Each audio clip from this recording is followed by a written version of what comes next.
we go. We're all set. Well, thank you. Welcome, everyone. Thank you for attending tonight's AGM. Through your strong and supportive membership, we are able to pursue the vision and mandate of CSDH in its many arenas.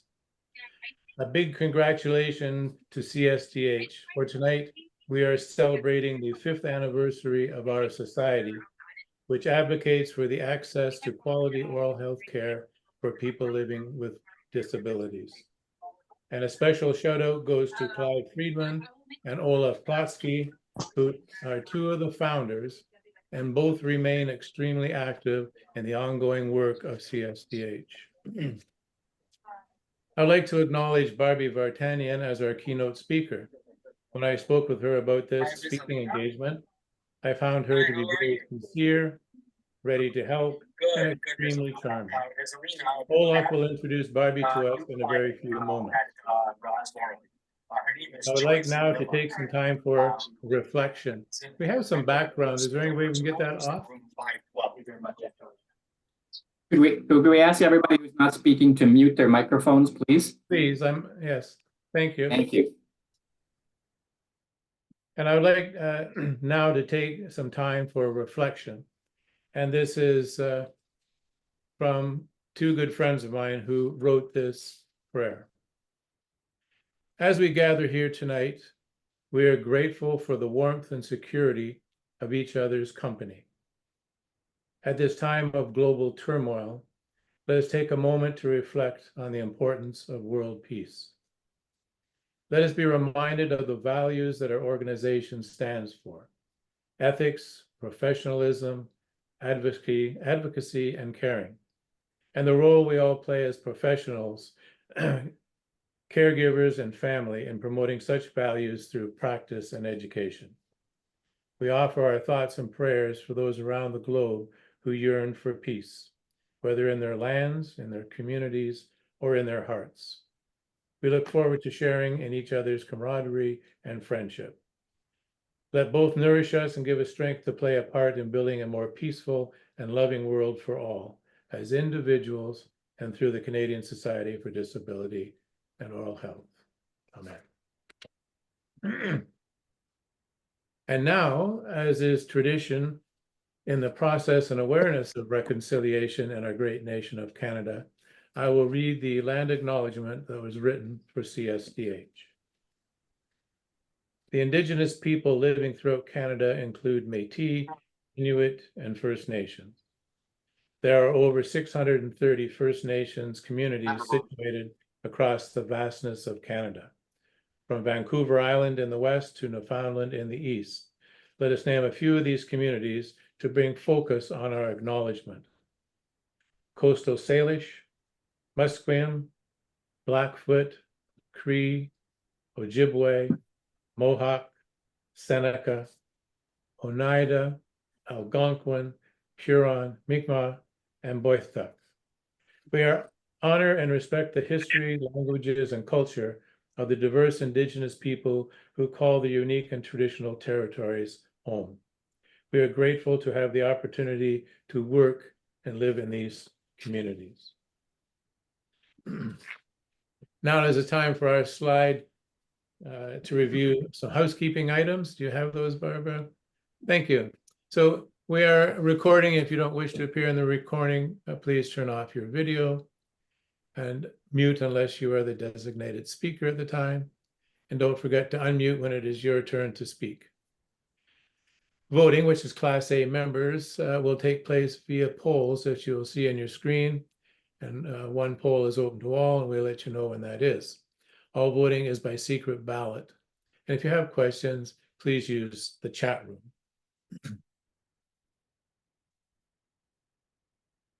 Now, board introductions. We have the pictures of all our lovely 2024 CSDH board. And so I just want you to look at these wonderful people. I won't take time to read each and every one, and we'll move on from there, and I'll mention the board later. And we do have people new to the board, and we have Catherine Peddle, Mo Tikasing, and Ellen Ross. Thank you for joining our board for the 2025 session. Now it is time for the approval of the minutes of 2023 AGM. We have a motion by Steve, and we have the second by Carol. And the poll is now on the screen, so if you would vote and submit your poll, please.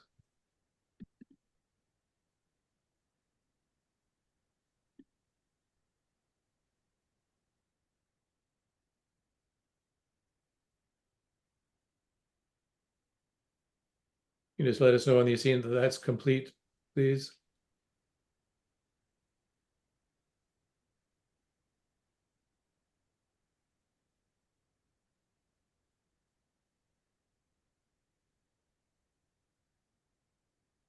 %. Thank you. And now, if we may do the approval for tonight's agenda, please. And that is motion by Olaf and seconded by Joan. Hang on.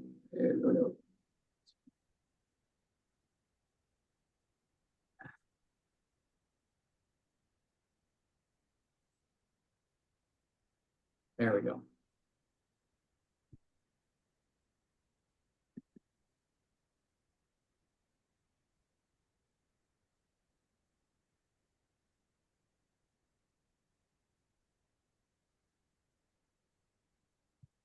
I'm sure we'll have the results shortly.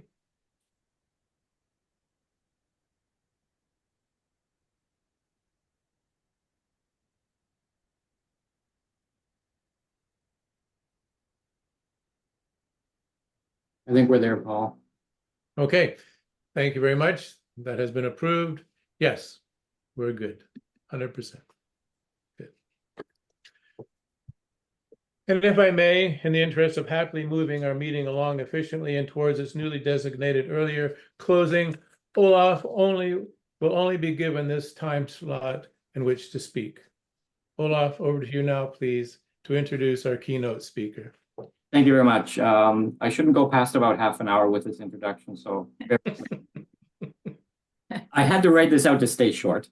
I have had the absolute pleasure of getting to know Barbie initially through webinars, symposiums, but more recently in person. The passion she possesses with what she's about to share with us is exceptional and admirable. So without further ado, I am absolutely delighted to introduce Barbie Vartanian DePonte to you this evening. Take it away, Barbie. Oh my goodness, I can't believe how the kind words from everyone. I really appreciate it, Olaf and Paul, for asking. I am truly honored to be speaking with everybody. So let me see if I can share my screen successfully. An IT expert, I am not. Let's see here. Join the club. Yeah. Okay. Is it, wait, from the beginning? Let's see here. Okay. How's that look? Good? Yes. Is it okay? Okay. Oh, what is that? Okay. All right. Here we go.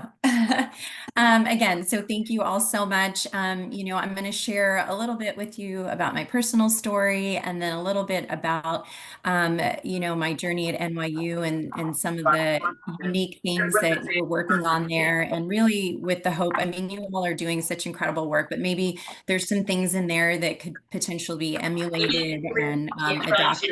So I think there's some tours just because the number and everything else is the different too. I would say. Can everybody else turn mute there? Thank you very much. Appreciate it. Okay, no problem. Okay, so so not only do I, I get to advocate for individuals with intellectual and developmental disabilities, but most importantly, I advocate for my son. And I recently found this quote that I, that kind of just truly resonates with me, and everything, that I do on a professional level because of Sam. So when policy becomes personal, you see the impact, you feel the shift, and you hear the change. It's transformation that becomes impossible to ignore. And, that's really, kind of how I live every day in terms of Sam and all the things that I try to do for the betterment of his life, basically.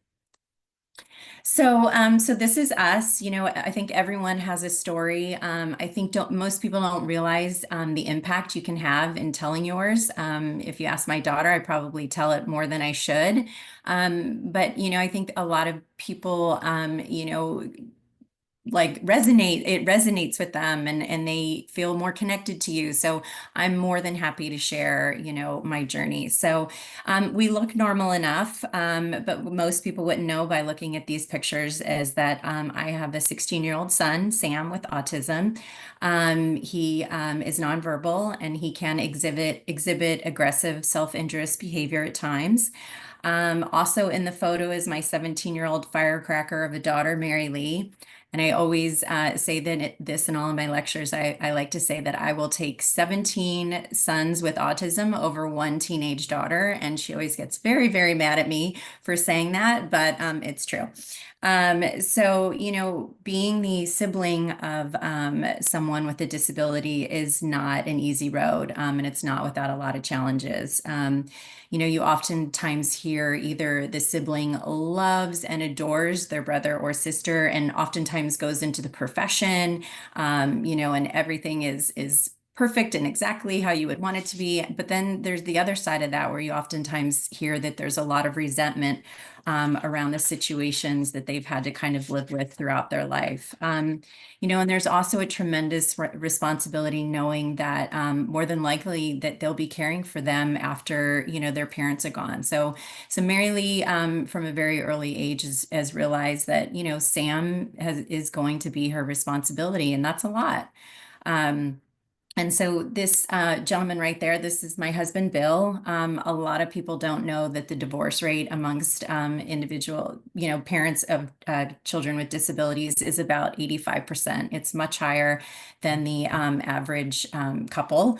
As soon as we moved to New Jersey about 6.5 years ago, Sam's dad decided that he didn't want to be a part of our family anymore, and he quickly moved back to California as quickly as we had started to unpack our first moving box. So I just married Bill this year in April. I have to say I'm extremely lucky. I found somebody that was willing to not only tackle my teenage daughter, but also my beautiful son, Sam. And I have to just give a plug. Bill is also the Chief Operating Officer of Special Olympics New Jersey. So it's been a perfect connection for us, and perfect coupling. So again, I'm very lucky. So this other picture on the other side is I wrote an article for Exceptional Parent magazine on a day in the life. And I talk about everything from puberty to the diagnosis. And then after the diagnosis, for us, I had no idea what that meant. I didn't know what life was going to be like for Sam. I didn't know how that was going to impact our family. And I talk a little bit too about, once you get that diagnosis, so then you realize, okay, things are not going to be kind of what I thought it was going to be. So you kind of go through this mini mourning period, and feeling a tad bit sorry for yourself, and you think, okay, so Sam's no longer going to be the star outfielder on his little league team. He's not going to have friends to hang out with on a Saturday. I had to realize quickly that he wasn't going to be asking a girl to prom, that he would never marry, and that he would never have children of his own. And that's a big, pill to swallow.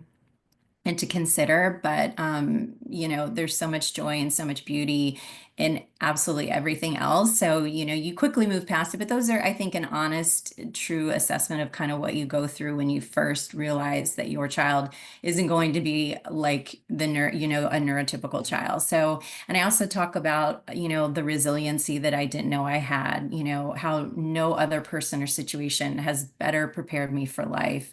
I'm so blessed to be his mother, his champion, his advocate, and his voice. So these are a few pictures of Sam from toddler to teenager. You know, he looks like every other neurotypical child. But for me, these pictures, you know, kind of tell a significant journey in Sam's life. The first photo on the left is, you know, Sam was probably almost a year in that photo, and he was diagnosed soon after that. He was diagnosed very early, for which I'm very thankful for. So that was significant, obviously. And then the next one was Sam going off to preschool, also another big milestone. The one in the middle was our first flight with Sam, and I was scared to death, as most families of children like Sam are, and most families don't even have the opportunity to fly because they just can't, you know, they can't do it, they can't navigate it. So I came up with this idea. Sam, like many of our kiddos, loves to be in tents or forts or, you know, bury themselves under pillows and blankets. So I took his blanket and I tucked it in the front seat in front of him and the seat behind him, and I made this little tent, and he loved it. He sat in there the entire flight with his lunchbox and his headphones and his iPad, and we successfully made it across the country. So that was great. And then this other picture is when we moved to New Jersey, and that was the first time Sam ever took a bus. I was, again, as a parent, scared to death of what that was going to look like, but Sam absolutely, I wanted to follow the bus, but I didn't. But Sam absolutely loved it. And now if I say I'm going to take him to school, he's no. So I don't do that. So, and then the last picture is Halloween, one of Sam's favorite holidays. He's dressed up as his favorite snack food. So that just goes without saying. But again, these are, you know, the pictures tell the story. So I love this slide, you know, of 86,400 seconds in every day, none are ever the same. And that's, you know, kind of absolutely true. You know, and then, you know, it's a roller coaster every day, to say the very least. And I'm not sure too many people that would want to get on that, but I did get on, obviously, and I found myself in the first car of the roller coaster, and I'm loving every ups and downs of that. There's a really wonderful analysis of, you know, that parents of children with autism use, and it's about, you know, you're about to go on this incredible trip. You're going to Italy. You've packed your bags. You're ready to go. You're super, super excited. Okay, so you're now at the airport. You're boarding your flight. You're on the flight. And just as you're about to land, you know, the stewardess comes on this loudspeaker and says, "Welcome to Holland." And you think to yourself, "Oh my gosh, I didn't take a flight to Holland. I went to Italy." You know, so even though I landed in Holland, it wasn't what I expected, but it is absolutely the most beautiful place on earth, and I wouldn't have wanted to go anywhere else. So speaking of roller coasters, so I want to talk a little bit about the pandemic and kind of what life was like for us and so many of our population. You know, it started out okay. You know, Sam took on a really great pumpkin project there in the middle picture. That's a pumpkin under there. And we played some virtual bocce ball with the Special Olympics, and, you know, things were okay. But as the days turned into weeks and the weeks turned into months and the months turned into years, things started to not be so great for Sam. You know, throughout the pandemic, a lot of people referred to it as Bill Murray's movie, The Groundhog's Day. And if you haven't seen it, it's about a man who keeps reliving the same day over and over again. And I think most parents of children with autism would say Groundhog's Day sounds amazing. It's predictable, it's consistent, it's repetition, it's everything a child or an adult with autism craves. But this wasn't how we spent our quarantine. You know, Sam went from thriving to struggling really terribly. You know, there were so many inconsistencies with education. You know, trying to, you know, teach someone like Sam to sit in front of a laptop for, you know, any more than 5 minutes was absolutely not going to happen. He actually figured out how to shut down all of the Zoom meetings by sliding his hand across the keyboards. And that was that. You know, and then there was lack of support services, fighting for services.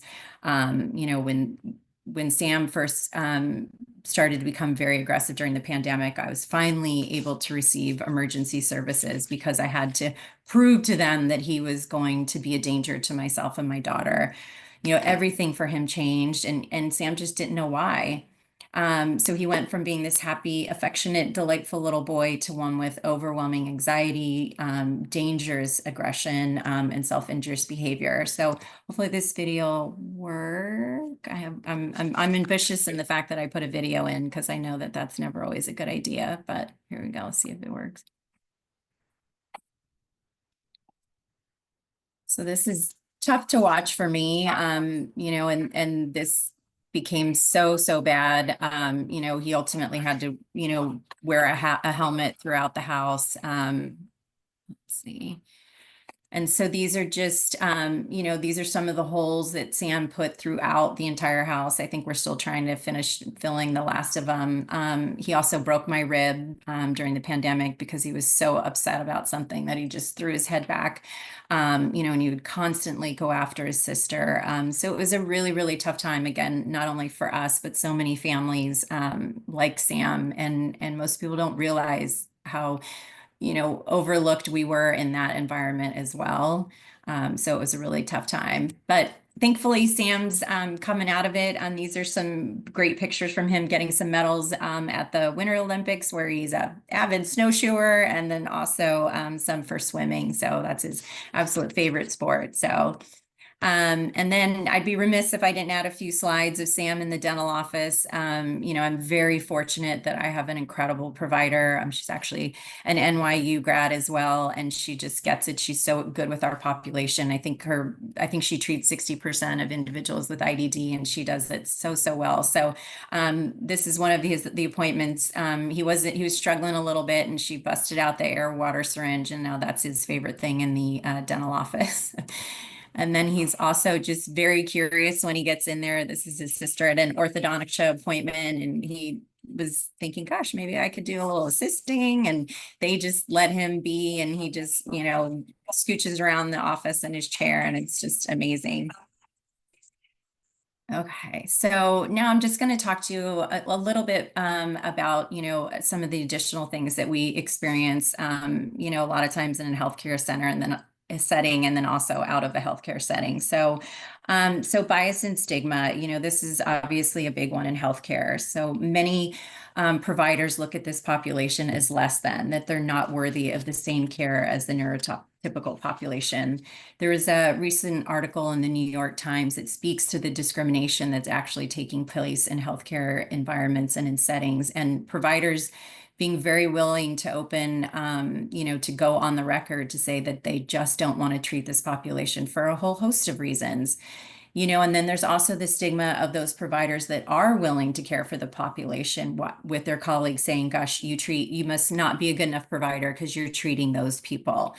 There was a recent study done by Michigan State that it's just obvious, but it's just amazing at the same time. So the more you interact with a stigmatized group, you can potentially have more positive experiences with them, which changes your attitude. You start with a certain bias, but over time, those biases are challenged and your attitude changes because you have the chance to develop positive associations with the group and see them in a different light.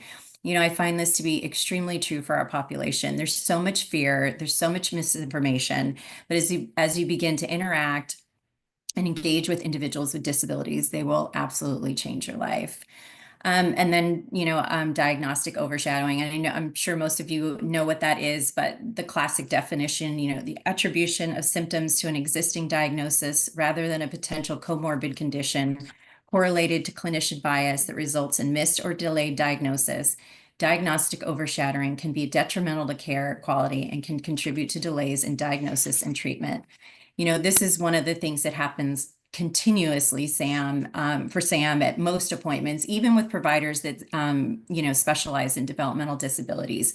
It must be the autism instead of something else that could be the culprit. You know, obviously we know as providers, you know, it could be a whole host of things. It could be an abscessed tooth. It could be an infected toe. It could be constipation, you know, so providers just truly need to look beyond the disability and the previous diagnosis. And then insufficiencies in transition of care. Ideally in dentistry, you know, when a young person approaches the age of 18, they are typically transferred from pediatric dentistry to a general dentist who should continue to care for that individual throughout the lifespan. But that sounds great, but that's not what's happening with our population. So we are hearing more and more, it's happening earlier and earlier, you know, as young as 12 years old. This population is being transferred out of the pediatric environment, you know, and for someone like Sam, you know, he epitomizes those struggles, that adolescent, you know, age group. You know, Sam weighs 250 pounds because of the medications that he's on to manage those behaviors. You know, there's not a lot of pediatric providers that want to treat somebody like Sam, you know, someone that's that big, somebody that has the potential to become combative in unfamiliar environments. So that's why these folks are being transitioned to that general practitioner who doesn't exist. So sounds good in theory. And then, you know, lastly, attitudes and discrimination. Every day, this population faces discrimination. I can't tell you how many times I go out into the community where people stare, they point, and they even feel compelled to comment on Sam's unique way of self-regulating in most settings. His feelings are never considered, you know, leaving me almost every opportunity to educate those that somehow never learned kindness, compassion, or understanding of differences and uniqueness. And another thing that my daughter absolutely loves, but I just have to do it. So how do we enact change for this population? You know, and I think it boils down to courage. And I absolutely love this slide. I love these 4 pillars. So in combining them all, you know, it's going to take all of us to stand up for what's right, explore and embrace new ideas, challenge norms, prejudices, and social inequities. And it's going to require a collaborative effort around a common purpose to improve access, outcome, and equity for individuals with disabilities. So now I'm going to shift gears a little bit and tell you about what we're doing at NYU and, you know, kind of what the role of academia in this, you know, in this, you know, challenging environment and common goal that we are all faced with. You know, so at NYU, it's all about early and often exposure. So we start our dental students in D1 in a classroom setting where they hear from occupational therapists, speech pathologists, you know, you name it, ABA therapist. Their second year, they observe in our Oral Health Center for People with Disabilities. Our third years, they are assistants to the 4th year dental students. 4th years, they do an 8-week rotation. And then we also offer an honors elective in special healthcare needs. So those individuals are in the center every week and they actually have their own patient pool. And then, you know, we are also continuously focusing on faculty development, and I'll talk a little bit more about what we're doing there. You know, existing training of the workforce. And then really, you know, we believe wholeheartedly at NYU that we want to share what we know with others. You know, this issue is so much bigger than any one individual, any one organization, any one academic institution. So we have to collectively come together and share resources, share best practices. We have had so many dental schools visit us from around the world asking us, who's your architect? What equipment do you buy? How do you do this? How do you do that? And that's one of the things I absolutely love about NYU is they are so forthcoming of whatever you need to do what you need to do to care for this population. We want to be there to help support you. So these are some of the unique programming that we are doing, and some of these programs have actually been highlighted in the National Council on Disability Report on incentivizing oral health care providers that treat patients with IDD. So I talked a little bit about the student exposure and what that looks like, and then I'll dive into some of these other ones. So for me, I feel wholeheartedly, you know, that the next generation is so important in eliminating the disparities that this population faces. So NYU is the largest dental school in the country. We graduate 10% of the workforce. So imagine what that looks like. So every one of our students has exposure and has to graduate with a level of proficiency in caring for this population. But we have these other 2 incredible programs under our Global Dental Student Leadership Program. So the photo on the right, in April of this year, we took 25 dental students down to Washington, D.C., where they advocated for the Heads Up legislation, which is legislation that's currently before Congress that would declare individuals with IDD as a medically underserved population. And two of the outcomes of that directly impact the dental student, and that is loan forgiveness for those that want to provide care for this population, and the other is increased reimbursement rate. So picture this, these students are out talking to members of Congress and their staffers about how this bill directly affects them, and it was powerful. And so we will continue to do that until we get this bill passed. And then on the other side, we just took a group of students to one of our 14 international campuses. This one was actually in Prague. Same thing, where they're learning the oral health landscape from ministries of health, other dental school leadership. And we actually brought in a Special Olympics athlete from the Czech Republic and her mother to talk about some of the challenges that she faces in accessing oral health care. And then the mother shared her stories from, what diagnosis look like, what does support services look like? And it was just, again, truly impactful. So as these students are being exposed, I mean, it's really, truly changing their mindset and their plans as they move forward out into practice. So this is another program that we partnered with Delta Dental Foundation across the country. So Delta Dental is one of the largest payers of, obviously, private payers for oral health care in the United States. And so they and NYU have created this program called the Centers for Inclusive Dentistry. And so what this is a 3-day intensive continuing education course where we bring in dental professionals from federally qualified health centers from across the country. And I'm talking front office, dental assistant, dental hygienist, the dentists themselves, and also administration staff. We've had COOs, we've had CFOs, we've had CEOs, whoever wants to come and gain a better understanding about how to not only care for the population from a clinical perspective, but we also teach them administratively how they can bill for things, how they can get paid, how they can, challenge, insurance denials, all of those types of things. So the program has become wildly successful. These are some of the states that we are currently working with: Michigan, Indiana, Ohio, Illinois, Virginia, Arizona, Kansas, and the list is growing. We've done 15 immersions to date. We started in the beginning of last year, 2023.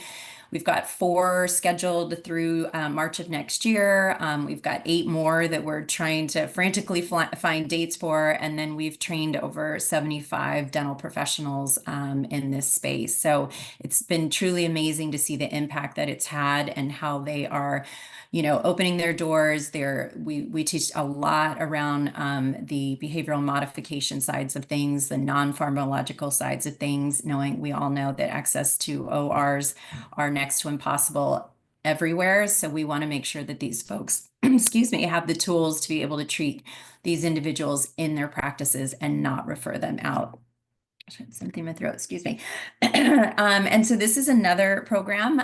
This one's geared more towards faculty, but it's actually expanded beyond that. So Unit 0 was originally designed for New York State academic institutions to address the CODA requirement changes that happened in 2019. We wanted to make sure that the faculty knew how to teach what those changes look like. So we started this lecture again, and it was initially focused in New York, but then we expanded it to the offerings of virtually. So that expanded outside of the New York. And then again, we started to include students and existing providers. You guys probably all recognize Dr. Perlman. He's one of our amazing speakers at these events. And we also have self-advocates, clinicians, administrators, again, and then payers talking about what that looks like. And then these are just, again, some of the impact. We've done 12 so far. We've had over 381 folks participate. Of those, 186 were NYU specific. We'll be on the road. We'll be at the Greater New York Dental Meeting in a few weeks presenting there, and then also at the University of Buffalo in the first part of next year. Okay, so this is another program that I'm so excited and passionate about. So in terms of workforce development and in vocational empowerment, we all know that employment for this population is very difficult for them to access and to even find. So we have created a program and actually emulating a program that started at Tel Aviv University a few years ago, where they trained individuals with IDD how to become dental assistants. So we are emulating that program and bringing it to NYU. These individuals will go through a 6-month training program. They will graduate with a certificate. And upon completion of the program, we will help them find employment, whether it's in private practice, whether it's in a federally qualified health center, or maybe even at NYU, which would be amazing. So we're really, really, really excited about that. So we just embarked on a pilot program with MSDA, which is Medicaid, Medicare CHIP Dental Association, on the utilization of ICD-10 codes in the dental clinic in our oral health center for people with disabilities. So and the hopes are to, gain an understanding of where the systems gaps are, collect that data so that we can quantify medical necessity, oral health outcomes, oral health equity, linking to conditions, outcomes of treatment, results of care. We're creating a dashboard, a data dashboard that'll look at equity, medical and dental risk, and social determinants of health. We plan to roll that across the entire dental school, but again, specifically focusing on the Oral Health Center for People with Disabilities. We felt that was a great starting point because these individuals already have a medical diagnosis code that we can then link to the ICD-10 codes. Once we get underway, the plan is to help, other dental schools implement something similarly because we really see the value in the implementation of this. And then we just held our 3rd annual AHEAD Symposium. I don't know if any of you were able to watch, and Olaf was on. So that AHEAD stands for Achieving Health Equity for all with Disabilities. Again, we started this 3 years ago, and we really try to cover all different types of topics of interest. We start with policy. We talked about alternative models of support services, integrated care models. These were some of our keynotes. We had Jim Brett, who's the chair of the President's Committee for People with Disabilities, which in the United States, that's a presidentially appointed position. He has been appointed by 3 different presidents. Jim told a incredible story of how he got into this space and about his brother.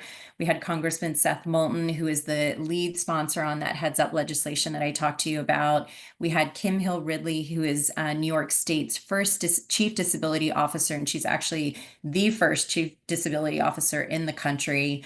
And then Kate Swenson, who is an incredible parent advocate and best-selling author of Finding Cooper's Voice. She's a mother. I encourage everyone to get her book, and I can share with you the link to the recording of the symposium so you can watch it at your leisure. And then lastly, I just wanted to show you some of the features of our Oral Health Center for People with Disabilities. And I gotta love the slides. It pops up slowly.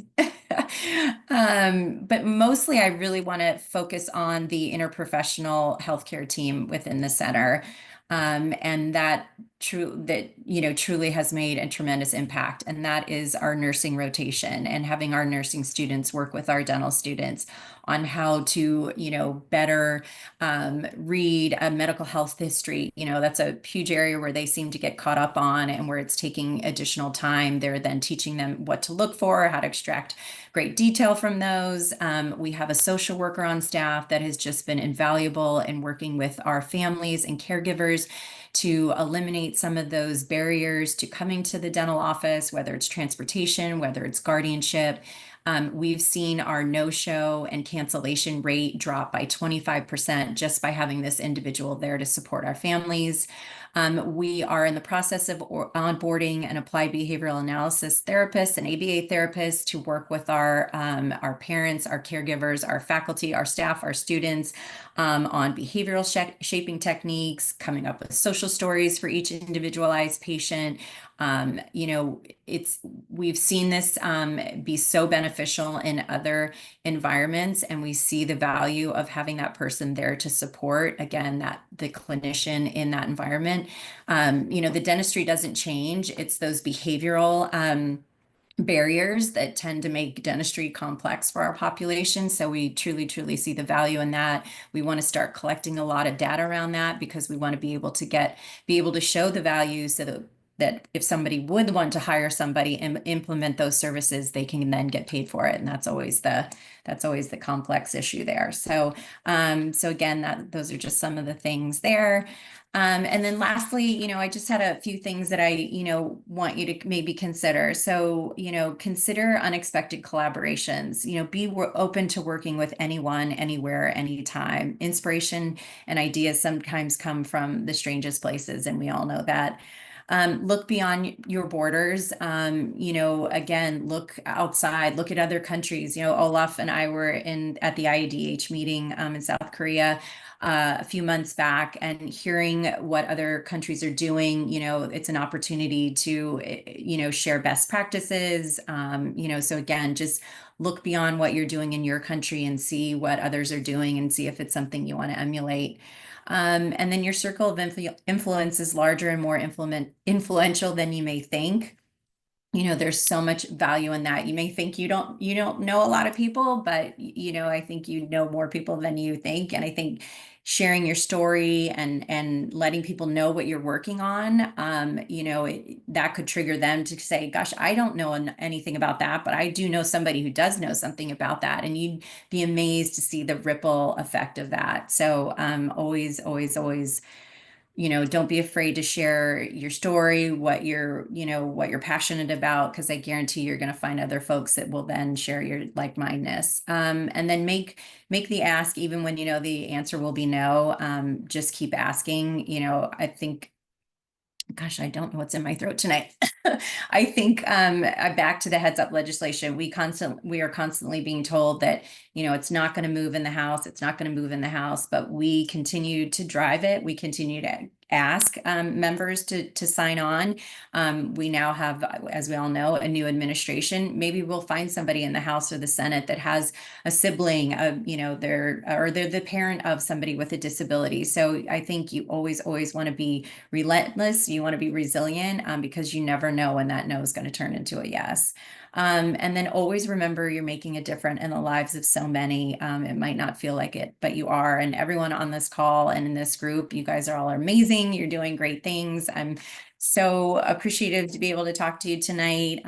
You know, again, collectively, you know, we all have to work together to fix these issues. And I know I've been on calls and other meetings with many of you, and I know of the great work, and I know it's so amazing to just share what we're all doing. And I know we're going to get there one of these days. We are going to tackle these barriers, and we're going to make access to care for this population easy and not as difficult as it is. So with that, that's it. Thank you so much. See if I can stop sharing now. Thank you so much, Barbie. I am just looking at the chat for questions. Please note if anyone would like to ask a question, you can also raise your hand, or if you'd like to ask it anonymously, you can just put it on the chat.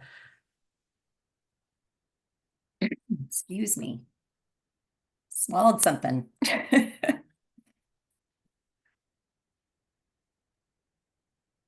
Everyone is absolutely into stunned silence by your presentation. Yes, I'm sure that's it. You all are amazing. So Well, we have a really nice question here from Julie, basically asking on how you've been able to secure funding for the NYC Treatment Center. oh goodness, that's a great question. So the ironic thing is they built it before they were coming. So thankfully, the president at the time of NYU, big NYU, Andy Hamilton, had a brother-in-law has a brother-in-law with Down syndrome. So when Charles Bertolami, who's the current dean at NYU, went to him and said, "We have to do this.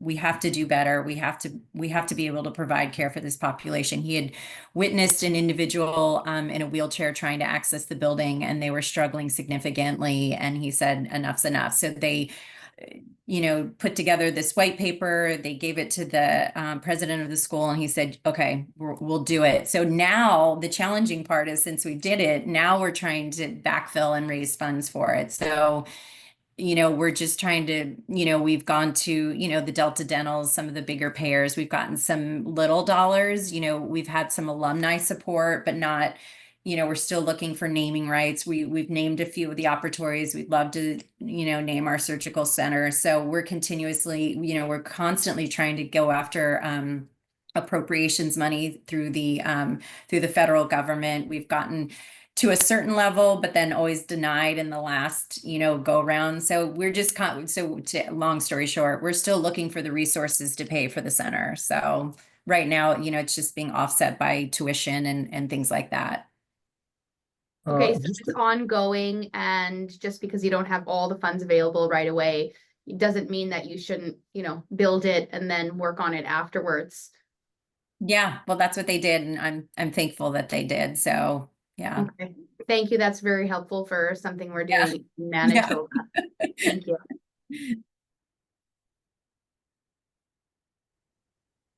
Hey, did we have any further questions?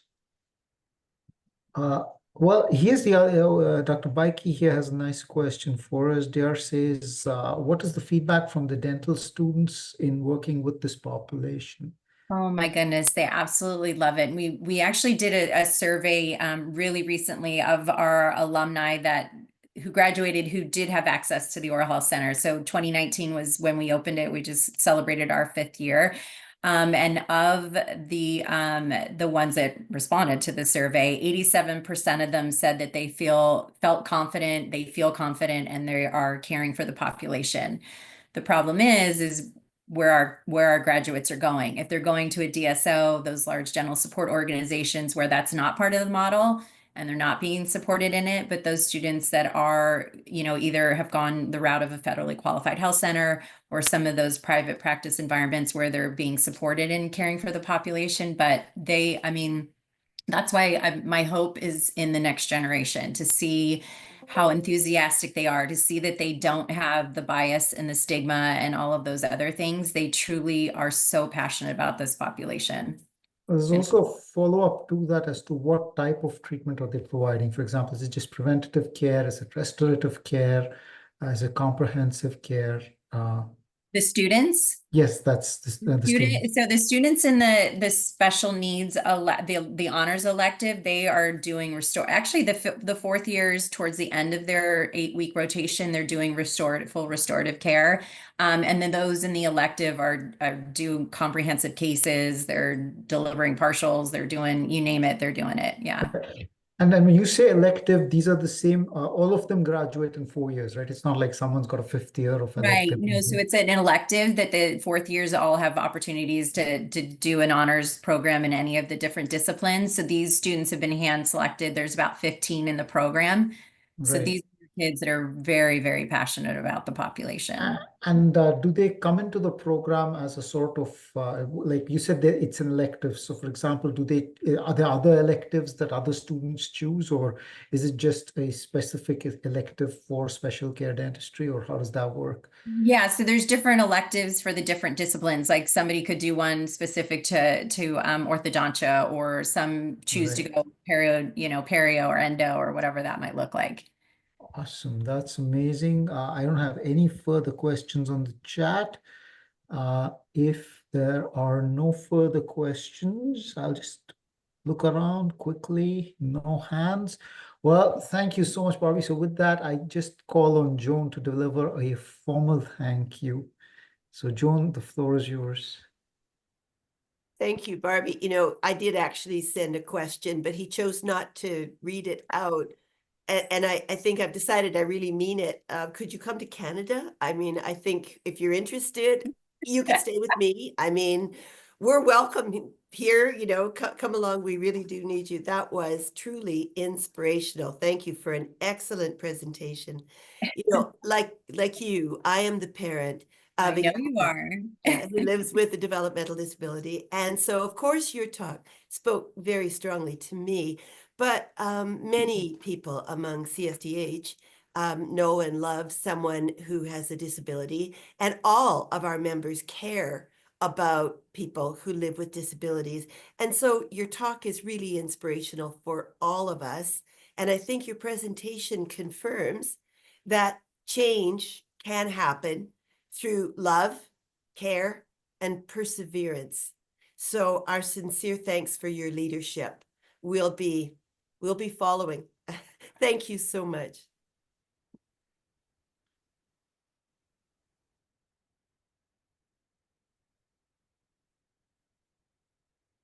And may I add my personal thanks too, as having asked Barbie, and she was so gracious to attend our meeting and give this wonderful keynote lecture. Now, Barbara, we're moving ahead with our meeting here now to the business part.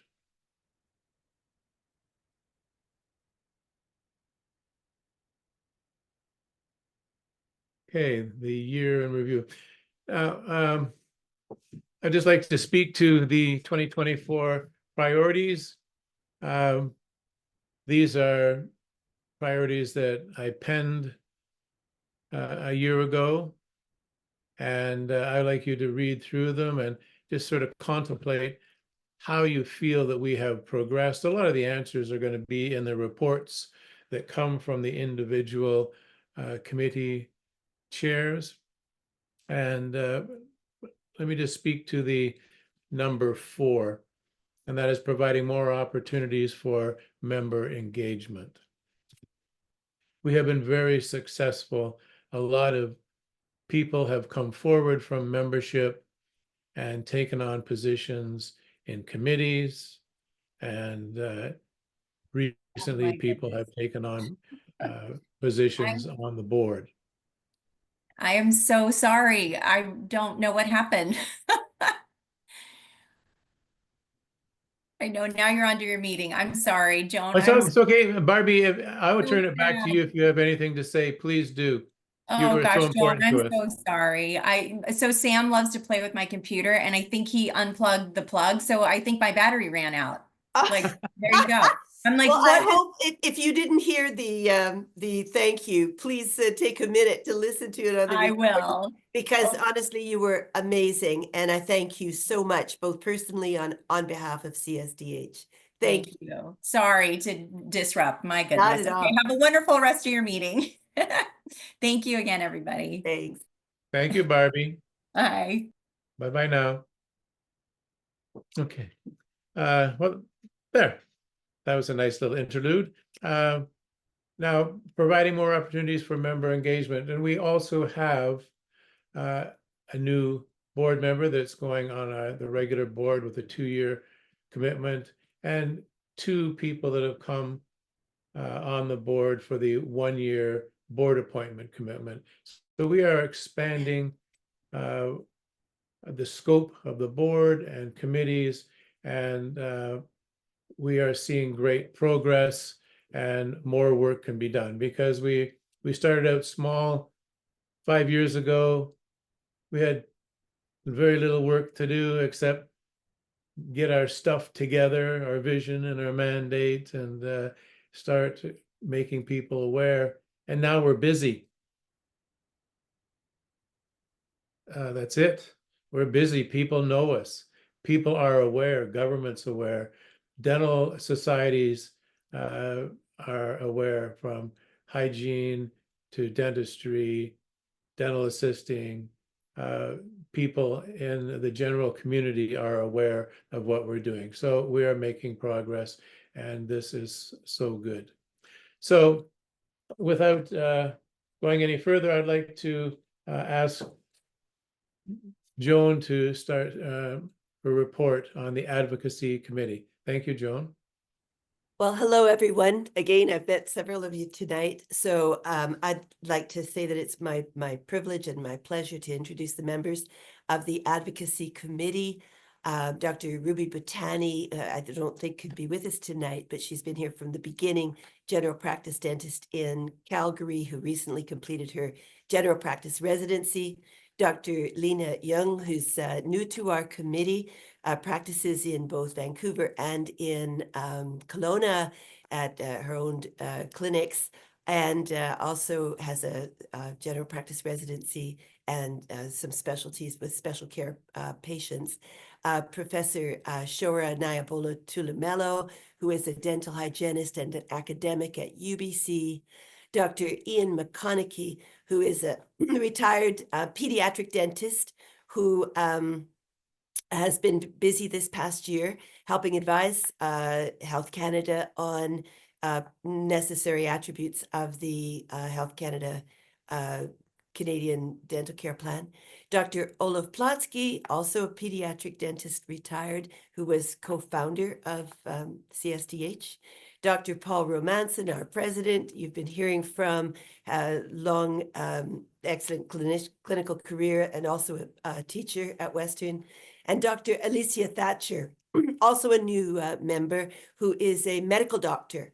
And so I am very grateful as a retired lawyer to have that much oral health expertise on the Advocacy Committee. And I thank them for their time. So next slide, please.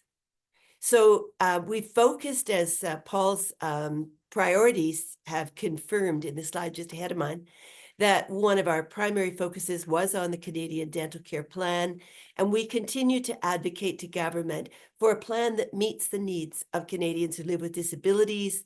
We've insisted on a plan that focuses on overall health, including a seamless relationship with the oral healthcare system, or the medical healthcare system, pardon me, when necessary. And we want oral healthcare delivery that is evidence-informed and tailored to meet the needs of that patient's individual healthcare needs. We recommend incorporation of time-based remuneration for providers, recognizing the extra time needed often to treat persons who live with disabilities. And we want patients with disabilities to be able to access a full spectrum of necessary care. So we presented earlier this year in April to the Federal Government Standing Committee on Finance to emphasize Canada's legal responsibility to ensure that the CDCP incorporates these elements. And we have continued our discussions with the Federal Ministry of Health to improve the Canadian Dental Care Plan. So next slide, please. So the other elements, again, track Paul's priorities. We want, as mentioned, seamless connection to medical care. So where necessary, dental anesthesia should be available to help augment care in hospital. It would be beneficial. And so we have always advocated for approving dental anesthesia as a specialty that was approved by the regulators in 2023. And in 2024, British Columbia approved it as a specialty. So that means Ontario and BC both approve it, but the country should arguably all approve dental anesthesia so that access to care is equitable from coast to coast to coast. In terms of Canadian oral health research, we were invited to join oral health researchers in Halifax for the 2024 presentation of the new oral health research strategy. So our board members, Dr. Olaf Plotsky, Dr. Sharat Pani, incoming president, and Professor Shauna Hatchie all attended that Halifax meeting to stress the importance of inclusive oral health research that examines the oral health status and best practices for treatment for Canadians who live with disabilities. And finally, we have, as he pointed out as well, enhanced oral health education is at the heart of what we advocate for. We believe oral health professional education in undergraduate through specialist programs must include special care training, and we believe that should continue in continuing professional education programs. It must incorporate training to treat persons with disabilities. So during 2024, We maintained our connection with the oral health professional educational facilities. Dr. Plotsky met with the Association of Faculties of Dentistry, and a group of CSDH board members all met with the Canadian Dental Hygiene Association to continue our advocacy for inclusive oral health education in dental and in dental hygiene training programs. So that has been the focus of our advocacy, and I will now turn the presentation over to my colleague, Carol Yakachuk, who is chair of the Special Olympics Committee. Thank you. Thank you, Joan. First of all, I just want to say we have a cyclone bomb, which is a new term, hitting on the Pacific coast. And Joan is cutting out a little bit for me. So if someone can give me a hand wave if I'm cutting out, just let me know and I will quickly relocate and see if I can get better reception in another room. It gives me absolutely great pleasure to recognize our outstanding Special Olympics Committee members that I feel so fortunate to work with. And Dr. Tracy Doyle is here, Victoria Formosa of Special Olympics Canada. She's the health manager for all of Canada for Special Olympics, amazing person. They all are. Dr. Clive Friedman, who is a co-founder of CSDH, Jody Rancourt, CDA extraordinaire, who has a lot of experience working with individuals with disabilities, Joy Swimmer, dental hygiene educator, and Dr. Ellen Wu. Next slide, please. So one of our major endeavors this year and a huge success was the Special Olympics Canada Winter Games in Calgary at the end of February. And our team was involved in creating resources, and kudos goes to Dr. Tracy Doyle at Dalhousie, who's on our committee, who shared some of the resources that the dental students have created for Special Smiles. And we implemented those. We did a lot of training with all the many volunteers that came out, and then did calibration exercises, and then oversaw the Special Smiles program there. We screened over 340 athletes that over those 3 days, and made over 27 referrals.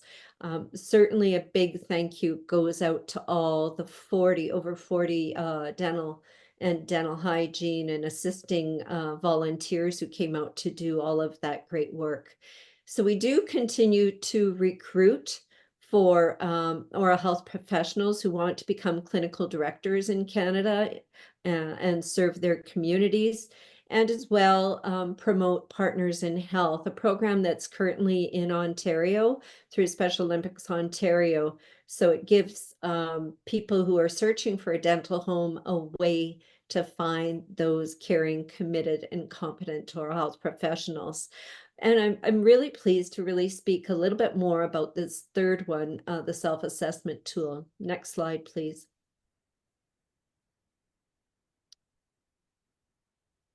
So the self-assessment tool arose from this idea that we wanted to help our members and others identify what were their areas of confidence in caring for people living with disabilities, and as well areas of focus where they may want to, add more information and experiences to their toolkit. And so our subcommittee of doctors Clive Friedman and Ellen Wu and Jody Rancourt worked diligently and created a self-assessment tool. And this is a multi-staged approach. So now they have completed that work, and they've handed their recommendations over to our board, and now we are implementing this next phase. So I just really wanted to quickly do a shout out to them. That was a lot of work, looking at a lot of different fellowships and developing this tool. And now we've got a fellowship committee that's just being formed, and we're poised to have our first meeting coming up. So please stay tuned for more information. And if anything that I'm talking about kind of speaks to your heart and you think, geez, I think I want to contribute, or I have some area of expertise to help with, just give us a shout. Let us know. Next slide, please. So as we look ahead to 2025, you know, there's always a lot of goals, but I think what's really exciting for us is we've kind of segregated them into identified three key priorities. And one is to engage students. We know students are our future, and you've heard a lot of what NYU is doing. Special Olympics does a fair bit. You know, we want to engage these students. We want to encourage them to start chapters, but we also want to have them volunteer. And a model that's really gaining traction right now is having students and faculty host a Special Smiles event at their student clinic. And so everyone is getting that information and that calibration and training. And we're hoping these kind of safety net learning opportunities will really shape our future for success in quality care for individuals living with disability. We also have made a commitment to reach out to all regulators and learn more about what they count for their continuing education credits or their quality assurance programs. We want to really promote this idea of recognition for all of the hours people are doing and promote it so that more oral health professionals are going to volunteer and undertake training and volunteer work. And we also want to network with a number of chapters in Canada to create searchable tools for oral health professionals who are ready to care for these individuals. Finally, we really continue to mentor oral health professionals. Anyone who is interested in becoming a clinical director with Special Smiles, I highly encourage you. Happy to speak further with you about it, but we are going to create a national orientation resource because we feel that that is needed, and we're happy to talk to you about that. So without further ado, I will pass this talking stick over to Dr. Lindsay James, our education chair. Hello, everyone. Nice to meet you if I haven't already. So first off, I just want to say thank you to our committee members. So we have a great group who's been very committed, and they represent a wide variety of oral healthcare backgrounds. So thank you to Rama, Prasanna, Pember, Anoop, Paul, and then our newest member, Jennifer. Next slide.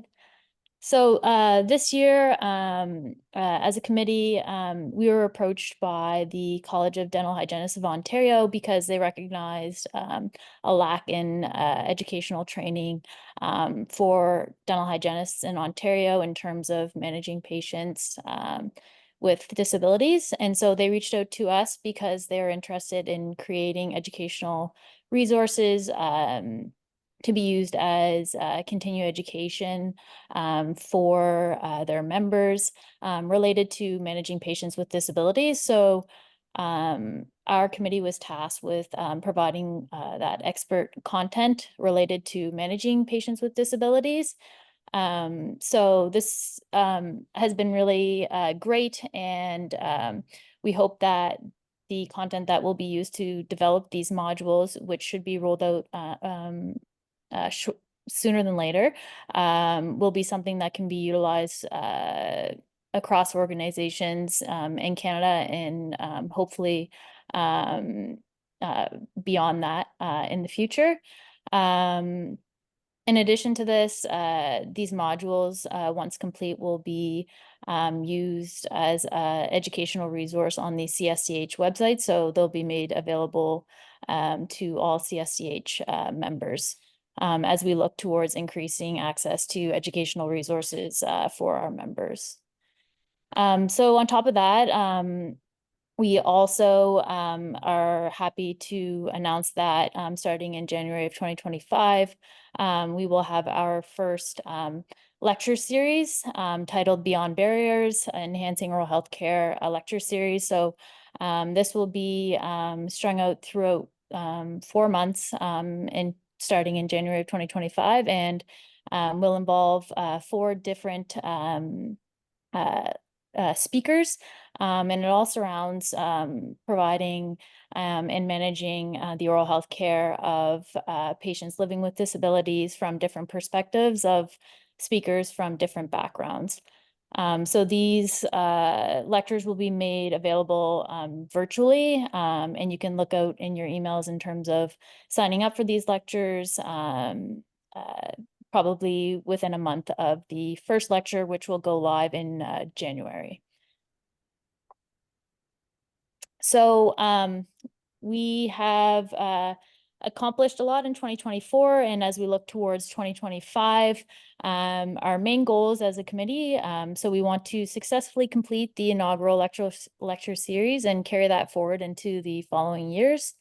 And then, as I mentioned earlier, in terms of the educational resources that will be used for CDHO, we hope that those are resources that we can apply to other organizations across Canada. We want to continue to improve access to educational resources for oral health professionals across Canada in terms of oral health care for patients living with disabilities. And then we want to continue to or start to collaborate with educational institutions across Canada to ensure that oral health care providers are receiving the proper educational training in terms of the curriculums that are provided during training. And then we want to continue to, of course, improve our educational resources for our CSDH members, make information more readily available on our website so that it can be more accessible for all of our members. Thank you. Great, thanks, Lynn. And I'll pass it over to Lara. Great, thank you so much. So as what you have before you is our small but mighty student representation committee. So that includes myself, Dr. Drew Smith, and Sophia Sidhu. And we have a number of exciting initiatives planned for the upcoming year. So a brief highlight of some of the events that we organized last year, the first of what we hope to be an annual event. So this CSDH student event took place at Fanshawe College last February.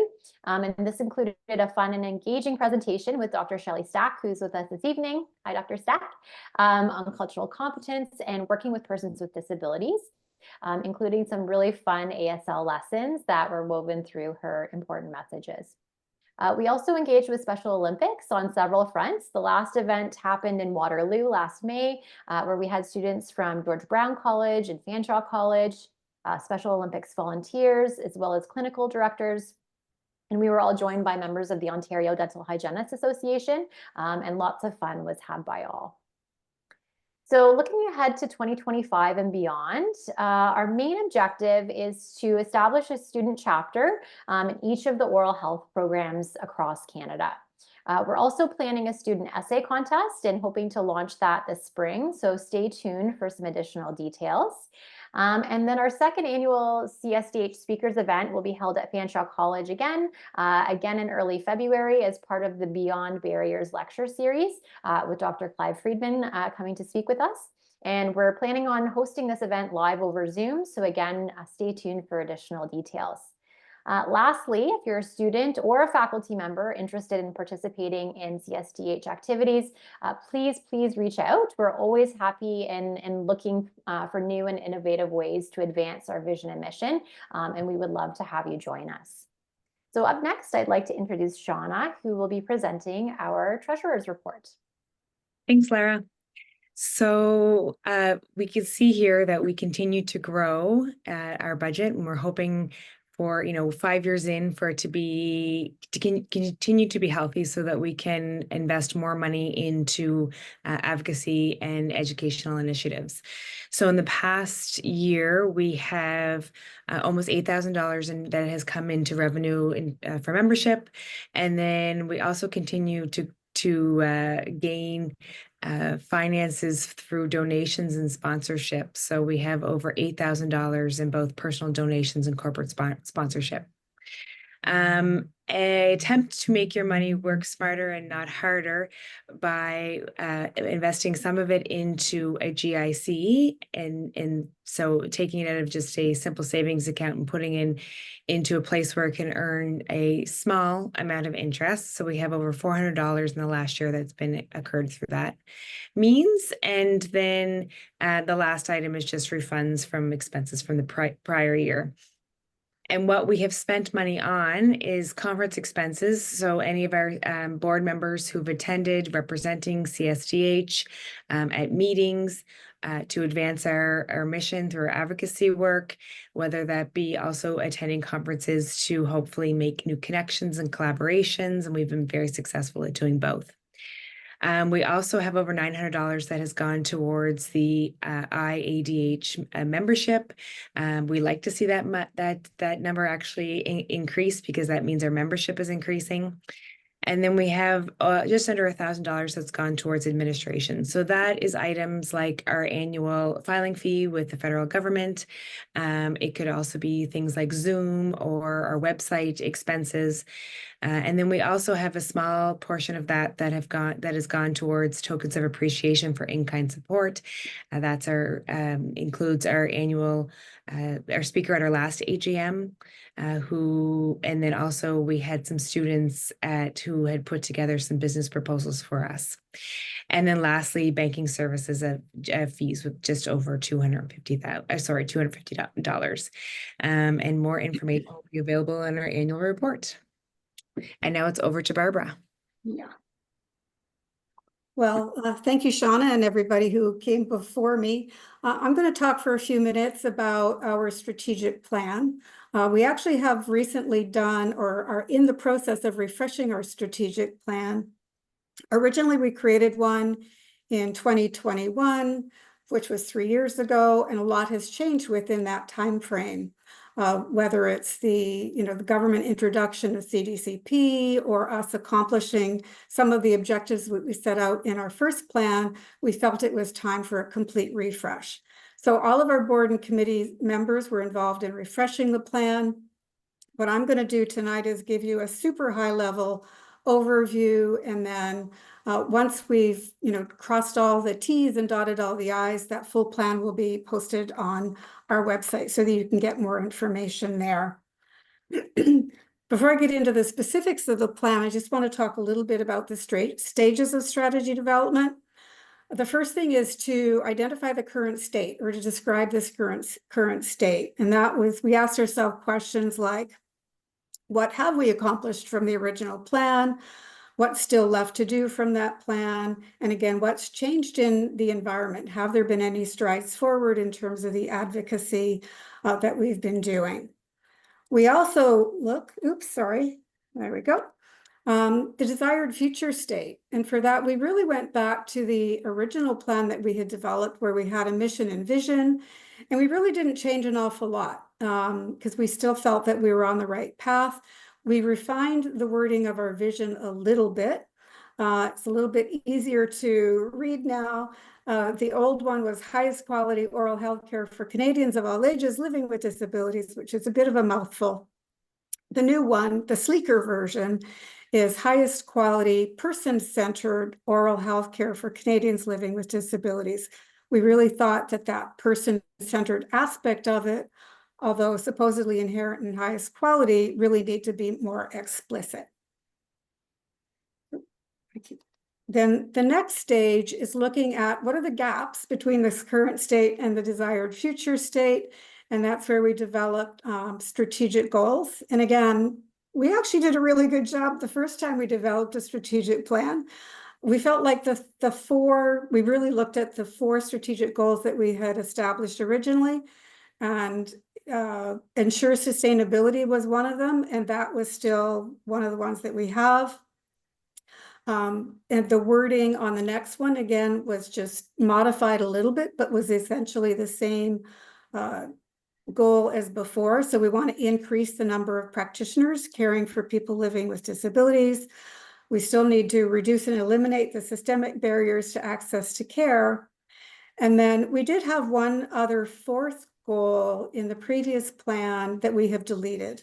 And it was about reducing and eliminating patient-specific barriers to care. We really thought a lot about that one, and we realized that our members as individuals may be doing a lot to reduce patient-specific barriers to care, but we as an entity, that's not the business that we're in. We really think that by focusing on the systemic changes, we can have a much broader impact. So we eliminated that one, just knowing that a lot of the other things that we are doing will help to improve access to care overall. Oops, that went forward a little bit too quick. Oh, I guess it didn't. Sorry.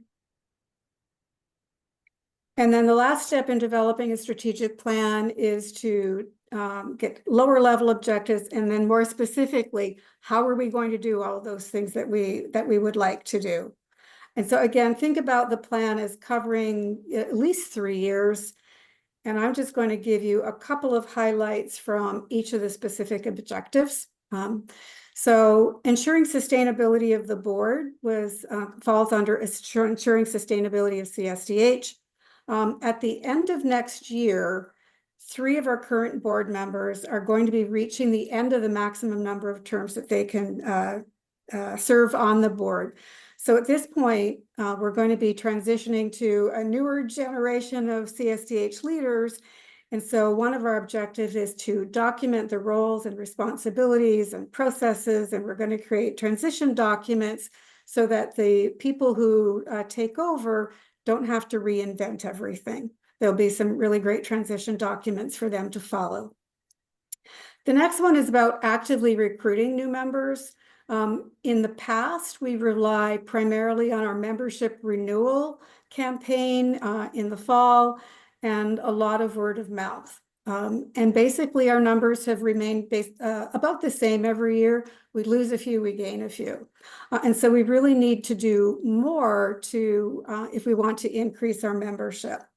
And especially now with some of the benefits that we're going to be getting, particularly from our education committee, we need to position CSDH as a resource to acquire or enhance skills to serve people living with disabilities. And we really think that, if we can build awareness through speaking engagements or the conference booth, information sessions, journal articles, those are some of the things that we're going to do in addition to, targeting some specific larger populations of people. Actually, just on a side note, Olaf and Clive did a couple of sessions over this past weekend, and we've probably gotten 5 new members out of that. So speaking engagements really seems to have a big impact. So if we can do more of those, that would be tremendous. We also need to enhance our communications. You can see from what the others have already presented, what we can do when we've got a really good committee in place. We need to get a committee in place for communication. So our first goal is to seek a committee chair and some members.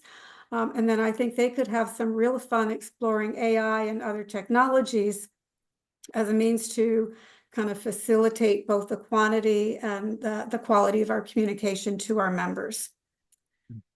The next goal about increasing the number of providers caring for people with disabilities, the 2 areas primarily involved in here are our education and our student chapter committees. And again, it's about creating and delivering and sharing educational content and continuing to develop that fellowship program. Again, in terms of creating benefits for our members, these are really key. And then strengthening the CSD presence in higher education. I really believe that if we can show students the value that we can offer to them while they're students, that they will continue to support us after they graduate. And so, as Lara pointed out, we're going to be, or she and her committee are going to be providing support to establish student chapters in the provinces and territories where there are none. And then something new is promoting teaching models designed on case-based learning with standardized patients, which can be implemented in oral health programs across Canada. So that's will be a new initiative. In terms of reducing or eliminating barriers, systemic barriers to care, we are going to increase our impact through key alliances. Lindsay mentioned this a little bit, but specifically, this is really about partnering with other organizations so that we can increase our impact. So again, Carol mentioned helping Special Olympics expand their Partners in Health program across Canada. And we're already working with the Canadian Dental Hygiene Association. We've had a couple of other oral health associations approach us and wanting us to work together with them to develop and deliver education material. So we're hoping that some of those will begin to materialize early next year. And then no surprise on the top one, you know, really those systemic barriers, they take, you know, years, if not decades, to break down. And so we'll continue to focus on those top three items, you know, improvements to the CDCP, particularly around access to care for people with disabilities, just the need for research and education, and improving dental anesthesia across Canada. And again, just super high level, just a couple of the initiatives within each one. And once we finalize the plan and get it posted on the website, we'll let you know so that you can go and see more of the specific actions that we're going to be taking there. And now I will turn it back over to Paul for his thoughts on kind of the key priorities for 2025. Thank you, Barbara. I just want to say that I had the opportunity to pen 5 top priorities. And so I just read them very, very quickly. It's mixing in with everything that has just been said, but I think it does give us a little bit of focus through my eyes as president, and maybe it will help ensure transition to programs in the future. So, as Barbara said, ensure a smooth transition to the next generation of CSDH leaders. And launch a unique CSDH lecture series, and that's been done, and an open mic platform for members' discussion and learning. Establish student chapters across Canada, and launch a CSDH student essay contest. Tangibly assist with Special Olympics oral health programs and events. And continue collaboration with disability communities, government, and allied organizations to achieve our vision. So that is what I have for you as I leave my post as president. And I think that everybody, if you read them and help us achieve some of the things that are there, and some have already been started and some have been achieved before this hit print, which is really nice.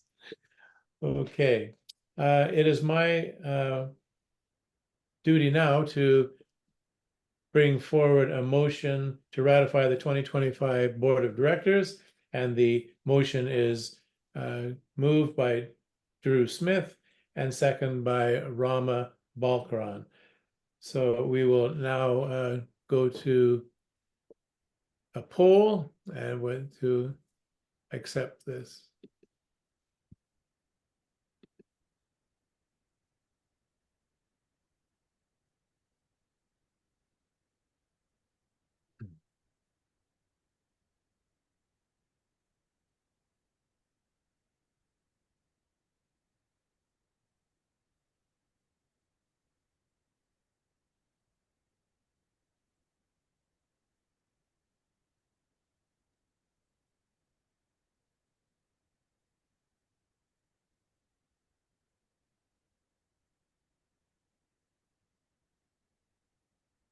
Yes, 100%. Fantastic. And at this time, as the outgoing president, I would like to congratulate Dr. Sharat Pani for taking over the president's position. And I know he is going to do a fantastic job. He is a great clinician. He is a fantastic teacher and motivator, and he's been involved in research. He's got a lot of things going for him. And Sharat, I just want to say to you that during your term, I will always be there. Please, under every circumstance that you need me for advice or to do some work for you, I'm there. I have your back. Thank you, Fanny? Paul. Thank you, and thank you to all the members of the CSDH. It is an honor.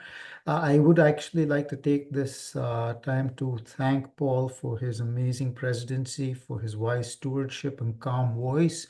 The past year has been a challenging one for CSDH as we have negotiated the CDCP, and as Paul mentioned earlier, have become a voice that has been heard in virtually every corridor of power in Canada. And at this point, I would like to thank Paul for his leadership in this process, and also each of our past presidents who've come before him, the founders, Clive and Olaf, and all of you as members, because we are who we are because of the collective efforts of all of our members. So thank you, Paul. And of course, I will seek your advice.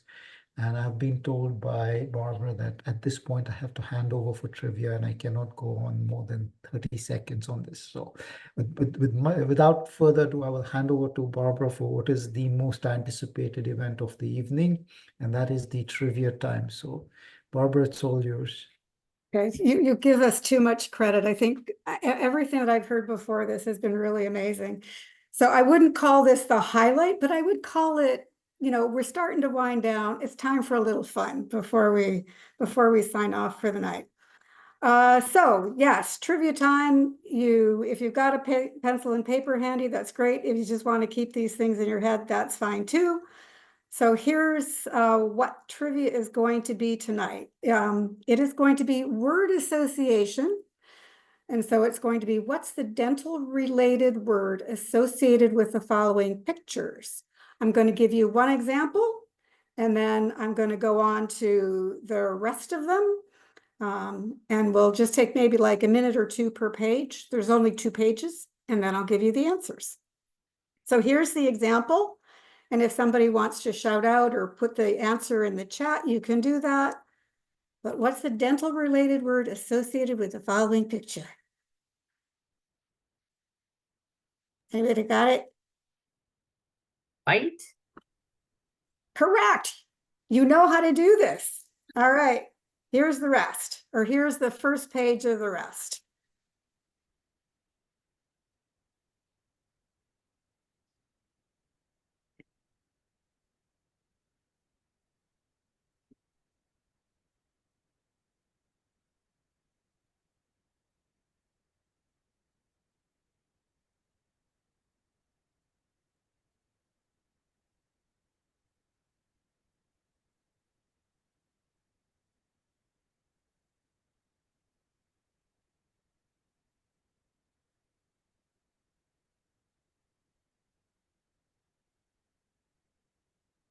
Oops. You ready to move on?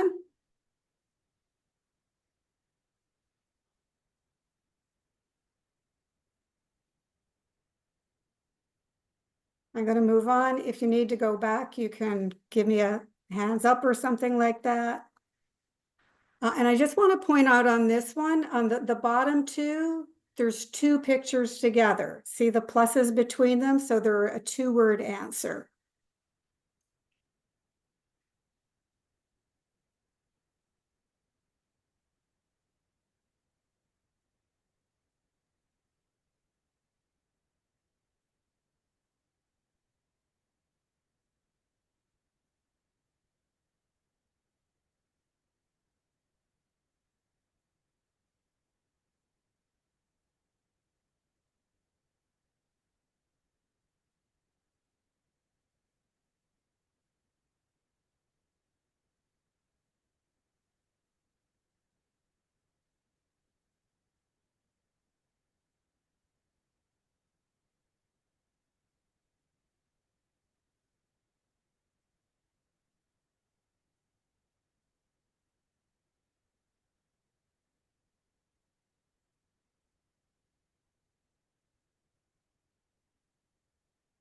All right.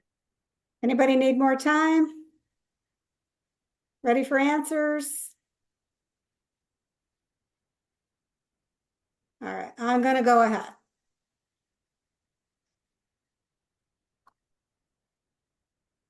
So the first one was the Golden Gate Bridge. Second one was a picture of restoration, candy floss, gum, a drill, an eruption. This was a bottle of Crown Royal, an overbite. This next one is a little bit of a twist. The plant is salvia, which suggests saliva. Ah, I see somebody going, ah. The dog, obviously a canine. And the two combos, those are arrow root cookies and a picture of the Welland Canal, which is near where I live. So root canal. And the owl suggests wisdom, and the saw is teeth. So wisdom teeth. So how did you do? All right. I'm going to. I was lousy. I want to confirm that it's unfair if a person has not had oral health training. I have not. I haven't had oral health training. So I hope you had fun with it regardless. So, all right, I'm going to turn it over first to Steve for a couple of acknowledgements. If he's still there.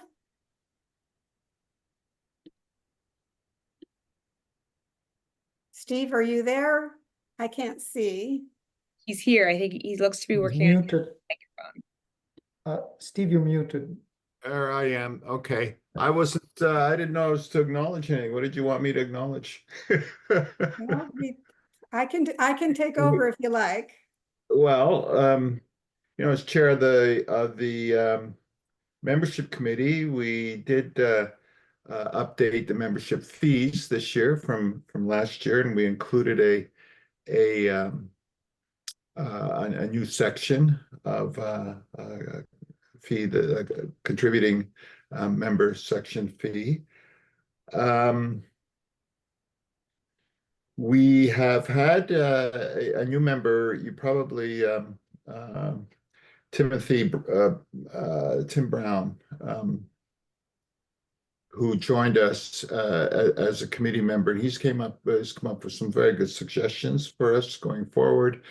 There's a gala that he's organizing. It'll be in May. I think it's inaugural Tooth Fairy Gala, and it'll be in downtown Toronto, which CSDH will be the benefactors, which I find would be really, really it's really exciting that CSDH has chosen to be a benefactor to this gala. There's another organization too, Filling the Gap is the other organization that right now is a benefactor. So Steve, I realize I kind of surprised you with this. So you did. I would have prepared. Let me take over. What would you like to? Yeah, go ahead. Yeah. So this is just to acknowledge between last November and the end of October, we had 44 new Class A members. I do have to say as well, within the last, since the beginning of November of this year, we probably have at least 10 more. So this is really awesome. And I will put out a little reminder, although I think the people that are on this call are those who are most likely to renew their membership anyway. If you haven't already renewed your membership, please remember to do so. And then on the student front, we had about 51 new student members in the last year. And again, we've had several more in the month of November. So we like to see those numbers. Sorry, am I interrupting? Are you done? I am, yep, but okay. I'm turning it over to Paul. Okay, I was just wanted to mention one thing, and that was a jingle that came up. Paul is going to address that. Is he? Okay, fantastic. Thank you. Sort of. Thank you. And I would like to just move on here and thank our committee members. Everybody has done a fantastic job. We are growing strength and work is progressing so well for the things that we are advocating for through the increased number of people on our committees. And now Carol has broken the ice on this, but I'll just say again, we have a brand new CSDH Fellowship Committee is being struck, and we are having our first organizational meeting this mid-December. So thank you once again to committee members. You are making us very, very strong. Now, I get to do some closing remarks. Could I just quickly say one thing? Certainly. Again, I don't mean to, be too, this is not a criticism, it's just a clarification in case many members are wondering. The Tooth Fairy Gala, this is actually an annual event that's held after conferences in Vancouver. Last year it was their 23rd annual Tooth Fairy Gala. So it is a large organization. And in Toronto, I don't know how many years it's run, but every year it picks new beneficiaries. So in case you're wondering if we're spending money on it, we're not a benefactor. We're not paying for it. We're a potential beneficiary. And so they named us as a recipient, but it's a long-standing award. And so I'm really thrilled that we are, noted, because many dentists across the country, between the two conferences, the annual spring conference in Toronto and the PDC in Vancouver, they reach a lot of dentists in the country. So it's a very good thing. So sorry, Steve, to just cut in, but I just thought we should make it clear in case they wonder if we're if we're spending money on that. Okay.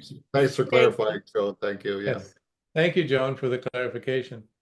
So first, I would like to say a big thank you to Stan Chelmecki and Patterson Dental for investing in our in-person lecture event this 3rd of February for the student chapter members at Fanshawe College and Schulich Dentistry. Your support is invaluable and appreciated. Secondly, a sincere thank you goes out to Tim Brown and Roy Corporation. Tim graciously gives of his time and donation dollars to support CSDH programs. Tim is also very kind to recognize CSDH and promote the advocacy work that is being done through his professional network. And I must offer a personal and heartfelt thank you to mein Kumpel Olaf. Kumpel is a term I learned from Olaf's late father, which means buddy or pal.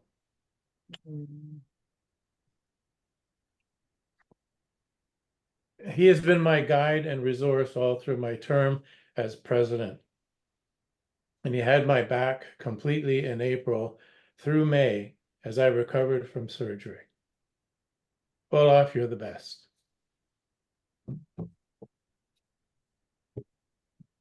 And now a special and personal thank you must go to Barbara Rand. She gives tirelessly of her time and expertise to keep the CSDH machine oiled and operating. She has vast organizational skills and computer savvy. She has once again navigated us through the process of achieving our new strategic plan for 2025 to 2027. Thank you, Barbara, from the bottom of my heart. To all the board members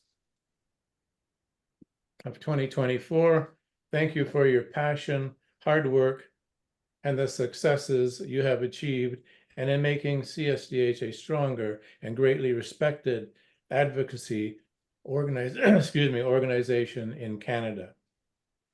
I would like to recognize retiring board member Liz Mort for her time and expertise that she shared over the years.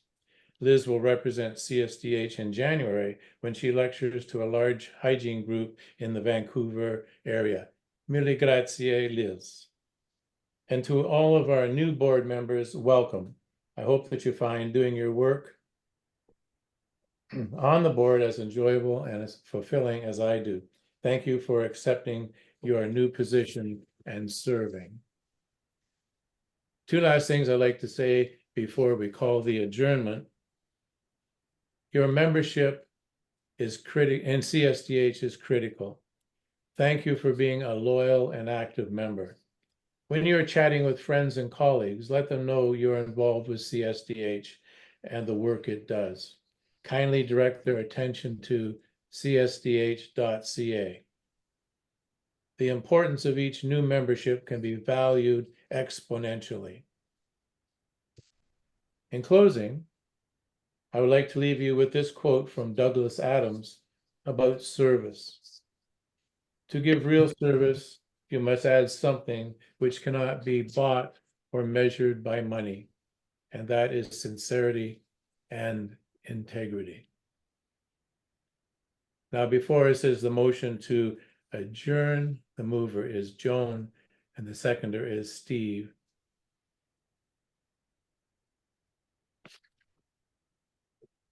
And your poll is before you, the last one of the evening.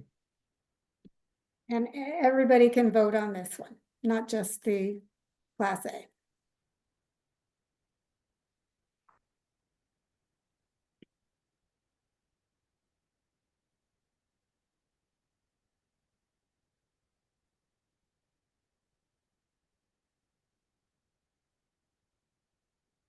I think we're there, Paul. Fantastic. Well, thank you for this. Yes, 100% just to keep me quiet. So thank you for joining us on this 5th anniversary AGM. And I do believe we will be staying online for another 10 or 15 minutes for those of you who'd like to chat and just get to know each other a bit more, maybe have questions. Thank you. Turn this back to you then, Barbara. All right, I'm going to stop sharing so we can see at least some of see some of the people. So yeah, you're free to go, but if you'd like to stay and chit chat, we're very happy to have you join us for a little while.